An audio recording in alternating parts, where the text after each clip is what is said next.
बता दूं कि इस भारत देश में सभी बहुजन समाज के लोग चुप हैं। जब यूजीसी एक्ट इस SC ST OBC के लिए बनाया गया है, SC ST OBC के हितों के लिए बनाई गई है, छात्रों के हक अधिकार दिलाने के लिए बनाई गई है, इस देश में समता और बराबरी का अधिकार लाने के लिए बनाया गया है, तो आखिरकार बहुजन समाज के नेता क्यों चुप हैं? बहुजन समाज के नेता क्यों ट्वीट नहीं कर रहे हैं और सड़क पर क्यों नहीं उतर रहे हैं और इस यूजीसी एक्ट को क्यों समर्थन नहीं दे रहे हैं? मैं जानना चाहता हूं। दोस्तों, सभी बहुजन समाज के नेता सोच रहे हैं और ख़ास तौर पे मैं बता दूं कि आरजेडी के नेता, जो भी नेता हैं, वो खुलेआम इस यूजीसी एक्ट को बिल पास हुआ है, इसे लोग समर्थन दे रहे हैं और समर्थक पूरे समर्थन कर रहे हैं। आप लोगों को मैं बता दूं कि सवर्ण जाति के जो भी नेता बीजेपी से जुड़े हुए हैं, सभी लोग इस यूजीसी एक्ट से लोगों को नफरत है और बीजेपी को इस्तीफा दे रहे हैं और नरेंद्र मोदी को बनिया समाज कह रहे हैं, बनिया कर रहे हैं और गालियां दे रहे हैं सभी लोग।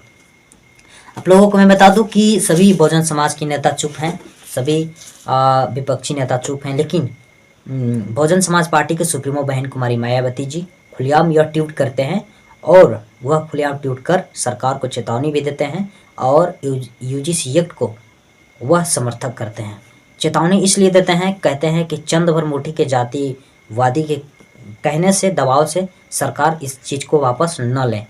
दोस्तों, बहुजन समाज के सुप्रीमो बहन कुमारी मायावती जी का यह ट्वीट आप लोगों को सुनाता हूँ। लिखते क्या है, उन्होंने समाज के बीच सवाल करते हैं और लोगों से जवाब मांगते हैं।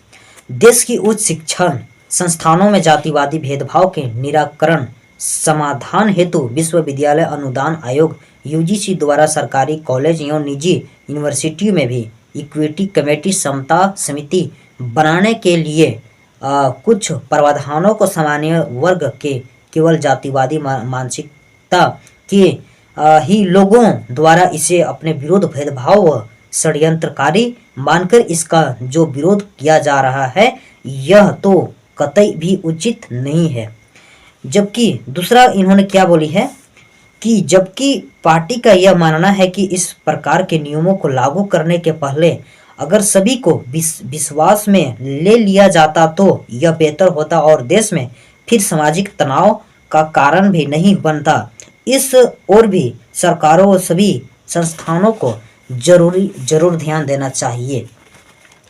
इन्होंने तीसरा क्या बोले हैं दोस्तों, साथ ही ऐसे मामलों में दलितों पिछड़ों को भी इन वर्गों के अस्थायी व बिकाऊ नेताओं के भड़काऊ बयानों के बहकावे में भी कतई नहीं आना चाहिए, जिनकी आड़ में ये लोग आए दिन घिनौनी राजनीति करते रहते हैं। अर्थात इन वर्गों के लोग जरूर सावधान रहें। यह भी अपील है, यह सभी बहुजन समाज से यह अपील कर रही है और कह रही है कि ऐसे नेता से सतर्क रहें जो समाज के बीच घिनौना फैलाता हो और समाज को कमज़ोर करता हो। इस तरीके से इन्होंने ट्वीट की और ट्वीट से आप लोगों को कैसा लगा? आप लोगों को अच्छा लगा होगा तो आप लोग हमारे कमेंट बॉक्स में अपना प्रतिक्रिया जरूर दीजिएगा। लेकिन उससे पहले मैं कह दे रहा हूँ कि ये 5 उंगली देख रहे हैं ना, 5 उंगली बराबर नहीं है। ये देखिए छोटा है, ये भी छोटा है और ये तीनों लगभग बराबर हैं। लेकिन इसे धर लीजिएगा तो तोड़िएगा तो टूट जाएगा, लेकिन जब एक साथ जब रहेगा ना तो किसी का पावर नहीं है कि इसको छू ले लोग। इसलिए मैं कहता हूँ कि बहुजन समाज, अभी भी आप लोगों के पास समय है, वक्त है, समय दोबारा आता नहीं है। आप लोग एकजुटता दिखाइए SC ST OBC और इस यूजीसी एक्ट को समर्थन कीजिए ताकि सवर्ण समाज बोलने से मजबूर हो जाए और ट्वीट करने से मजबूर हो जाए और नरेंद्र मोदी को गाली देने से भी मजबूर हो जाए। क्योंकि